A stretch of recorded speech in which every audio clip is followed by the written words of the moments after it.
Hi, my name is Aditya. My name is Samiha. My name is Elaine. And my name is Ashvik.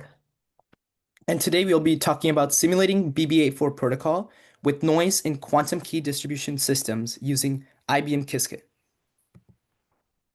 Okay, so the main focus of this project is to simulate a quantum key distribution system, or a QKD system with quantum noise factors. So typical public-private key cryptography and classical mechanics allows one person to transmit encrypted data to another person for them to read.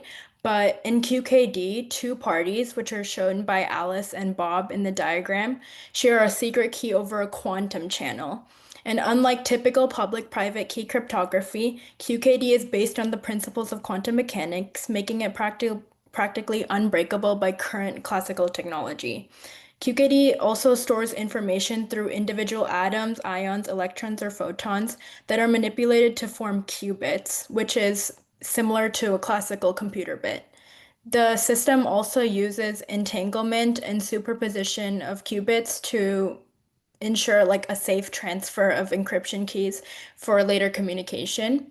And quantum key distributions also designed to be able to detect the presence of eavesdroppers through finding disturbances in wavelengths. So the diagram on the right also shows an application of encoded qubits in a specific QKD protocol known as the BB84, which I'll talk about later. Next slide. QKD currently has many applications like the ones listed on the slide. And the images on the right also show two other applications. So the top image shows a QKD enhanced smartphone network, and then the bottom image shows a QKD application in a medical field. So in that image, each data file is encrypted using an appropriate access key, and then it's further encrypted by the data encryption key, which is then sent to the terminal. And once it's sent to the terminal, the doctor and patient each receive an access key after authentication. So the doctor uses his or her access key to access general medical information.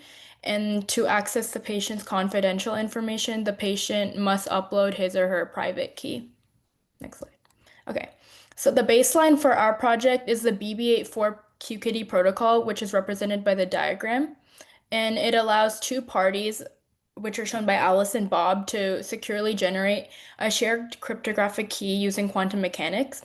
So in this protocol, Alice first encodes a random sequence of bits or key bits into photons, and then she picks a basis to encode these bits. So she can either choose the standard basis or the Hadamard basis. So the standard basis measures vertical and horizontal polarization angles, so that would be 0 degrees and 90 degrees. And the Hadamard basis measures diagonal and anti-diagonal polarization angles and also allows for quantum superposition. So that would be 45 degrees and 135 degrees. And different photon polarization angles have different qubit states associated with them.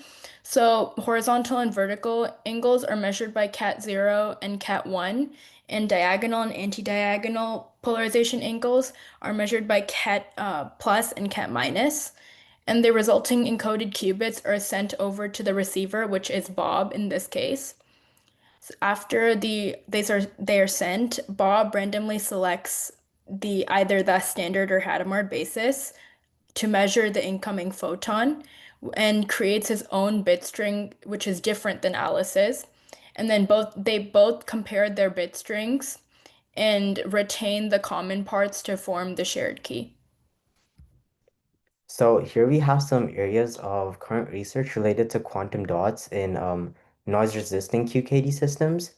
So firstly, we have long-distance fiber-based QKD studies, which have been conducted to demonstrate like the feasibility of long-distance QKD over optical fibers, specifically 421 kilometers, which sets a new benchmark for the fiber-based implementations. Next, we have satellite to ground QKD, which also demonstrates feasibility of long distance QKD, but through satellite-based quantum communication as shown in the picture. And then we have scalable simulations for eavesdropping detection in BB84, which have been developed with the goal of allowing for enhanced statistical analysis of protocol security through eavesdropping detection mechanisms. So, however, QKD comes with its own set of problems. They're still susceptible to noise, which refers to multiple factors that can affect the accuracy of quantum computing calculations. So, noise can be caused by many factors like environmental temperature, background radiation, electronic noise, and malicious attacks.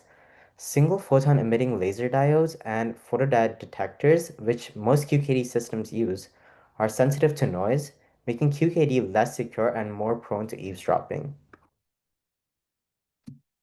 So basically, our study develops a simulation-based framework for quantum key distribution that incorporates a detailed fiber optic implementation using Python's PyFo library and a noise model within the BB84 protocol. Implementing real-world quantum noise factors such as multi-photon emissions and channel disturbances directly into the key exchange process lets our model precisely evaluate the security and efficiency of QKD under noise constraints. The study offers insights into improving the resilience of quantum cryptographic systems in real-world use.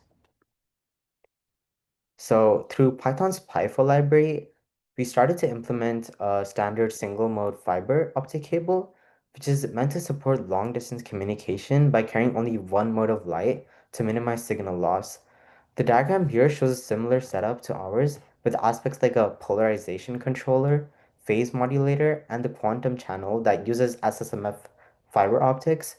So transmission through the cable also accounts for a portion of the noise in the QKD system. So as of now, our model only supports up to an 80-kilometer distance, but we are currently working on adjusting our models to accommodate for larger distances. So we have two models, like Ash just talked about. First, I'm going to talk about the QKD model. The first step to our project was creating this model using Python's IBM Qiskit library, which would then serve as like the medium for our other noise model. We modeled two individual photons. We modeled photons that were sent between the two parties as qubits. Then we used a modified version of the BB84 protocol to consider proton superposition and entanglement through the Hadamard and CNOT quantum gates. So first, Alice chooses a string of qubits, which is represented as the variable Alice bits in our code, and random bases, represented by the variable Alice bases, to encode these bits. If the Hadamard or diagonal base is selected, then quantum superposition occurs, which is when multiple quantum states happens at once, and this is through the Hadamard gate. However, if the standard or the rectilinear base is selected, the bit is just encoded into its respective quantum state, so 1 just becomes cat1. And on the right here, the filled circles represent the encoded photon states with their respective polarization angles. Next slide. So now, after these encoded photons are paired up, they are sent over to the CNOT gate for entanglement. The CNOT quantum gate, wait.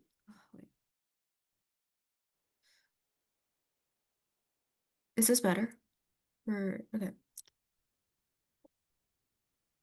The CNOT quantum gate creates entanglement using a control qubit, which is here represented by the top line, and a target qubit, which is the bottom line.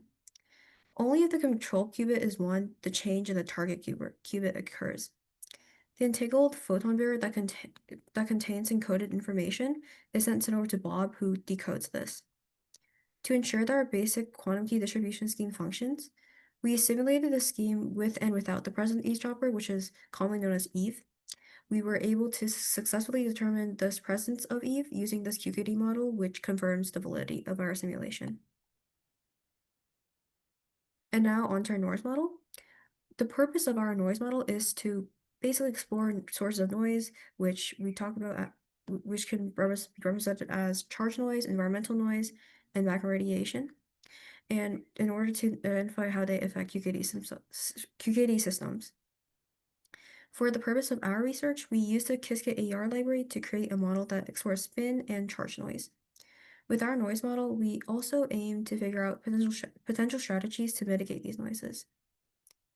In the project spin noise, which is our main source of noise, it refers to random fluctuations in the spin orientation of the electrons in our entangled photon, which would then cause unwanted transformations to the qubits and would contribute to bit error rates. To model this spin noise, we use poly errors, which are essentially errors in quantum computing that can arise from sources such as imperfect gates, environmental interactions, or other noise mechanisms. In our diagram, the ones are shows as zero errors, which flip the phases, and X errors, which flip the bits. Notably, the error rate associated with spin noise is tied to temperature variations.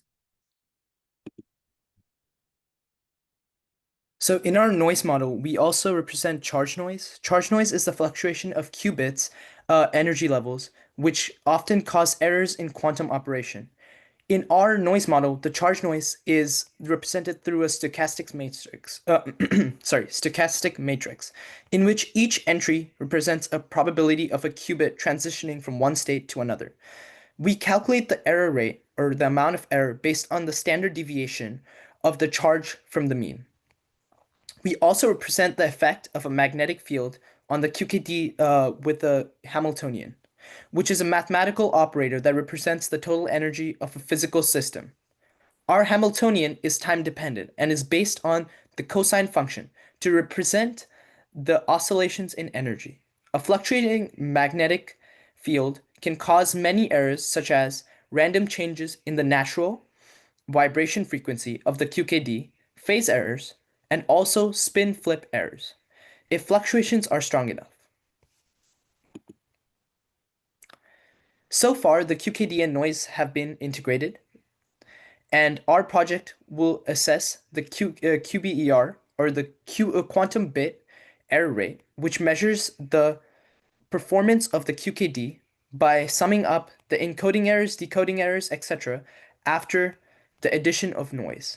We also assess the secure key rate, which is how many keys are generated per second in the QKD measured using a bits per second. The shifting factor are adjustments in time, phase, or polarization to account for real-world imperfections in quantum communication. The lowest values achieved so far for the QBR is about 4%, but we have to achieve about 11% for a longer distance. The SKR is about 50 bits per second, and the shifting rate is about 25%.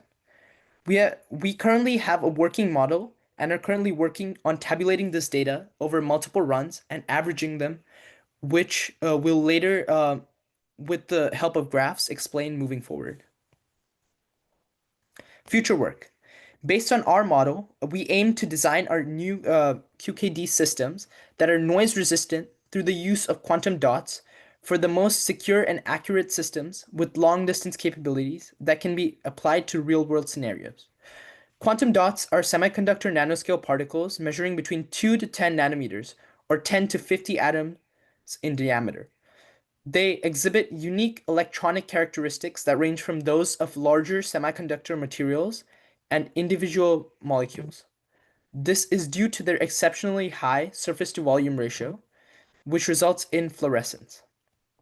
Quantum dots can be utilized in QKD for noise mitigation due to their ability to manage individual qubits, which can hold multiple values simultaneously and process various tasks at the same time. Managing individual atoms and similar entities in the manner can be challenging, but by utilizing quantum dots on a larger scale would simplify this process significantly. Sorry. The successful integration of QDs into our current model would significantly lower the bit error rates and lower the noise levels in the model of the QKD system, offering evidence of new noise mitigation strategies in our integrated quantum communication system.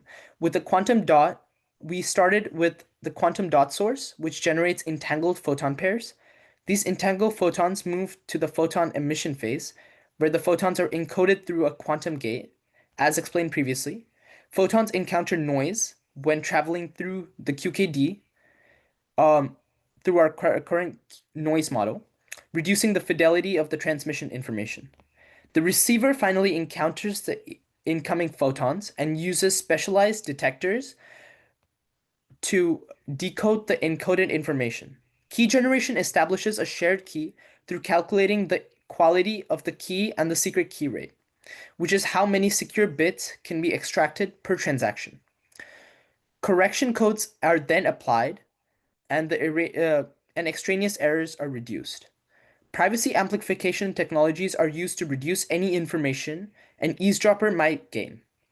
The product of all these steps is a secure and reliable QKD system. These are our references.